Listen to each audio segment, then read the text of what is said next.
When you put your car in cruise control, you program your car to continue moving forward at a particular speed.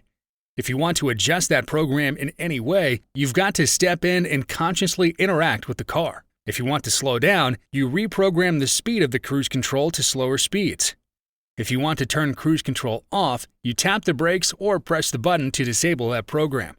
If you were to never consciously interact with your car after setting it to cruise control, it would keep moving at the programmed speed until it ran out of gas, or into a wall. Well, just as you program your car to continuously move forward at a certain speed, your subconscious mind has been programmed to live in this world and to see this world in a certain way.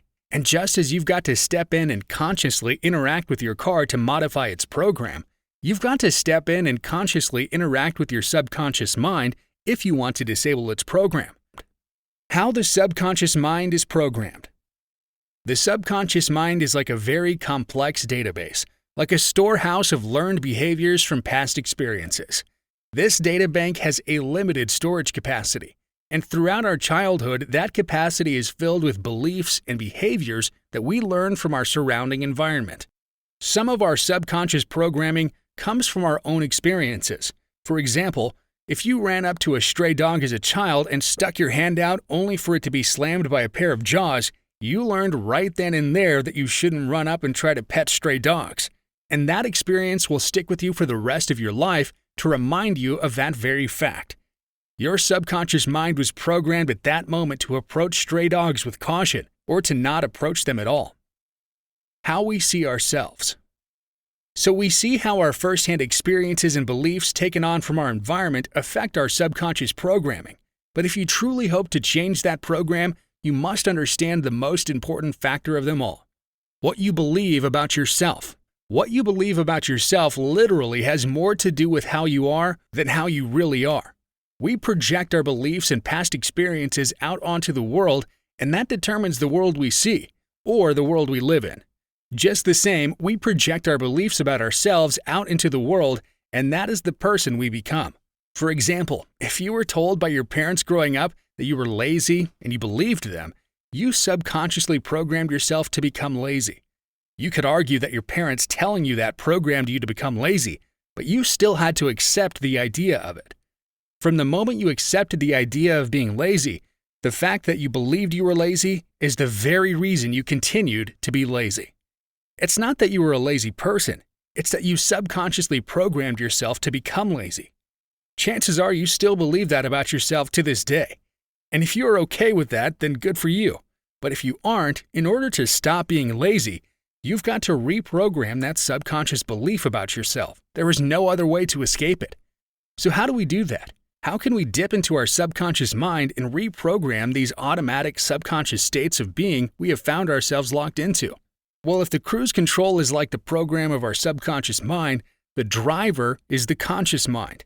And without the driver or the conscious aspect of our mind, the subconscious program won't be touched. Subconscious reprogramming. If you have become subconsciously programmed to believe you're lazy, you've got to consciously change your belief about yourself before there is any hope in changing that subconscious program. The thing is, our beliefs aren't true in themselves. They become true in our experience when we believe them. So long as you continue to believe that you are lazy, you will be lazy, no matter what you change in your external world. Even if you start waking up at 3 a.m. every single day to run 5 miles on top of going to the gym 7 days a week, those things in and of themselves do not cure your laziness. The amount of activity you need to do to cure your laziness is no more or less than the amount needed to truly convince yourself that you aren't lazy. Sure, less than 1% of people would call you lazy if that was your daily routine, and perhaps you need to hear it from other people to believe it for yourself. But at the end of the day, no matter what you do, until you believe that you are not lazy, you will project your own beliefs about yourself into the world and continue to be a lazy person. To change the subconscious program you're running on, it is all about slipping out of the subjective seat of the subconscious mind and into the seat of the conscious mind, which gives you an objective perspective of your subconscious program. Just imagine you have been experiencing this from the perspective of sitting in a chair. At one time, you knew you were sitting in a chair, but somewhere along the way you forgot. As soon as you forgot you were sitting in that chair, the idea of it becomes subjective to you. You totally forget about the chair because you can't see it from a place of sitting in it. The chair becomes as much of a part of you as anything else. You unknowingly identify with it and as it. Being able to slip into the seat of the conscious mind and reprogram the subconscious mind is standing up from the chair, taking a few steps forward, and turning around to see the chair you've been sitting in.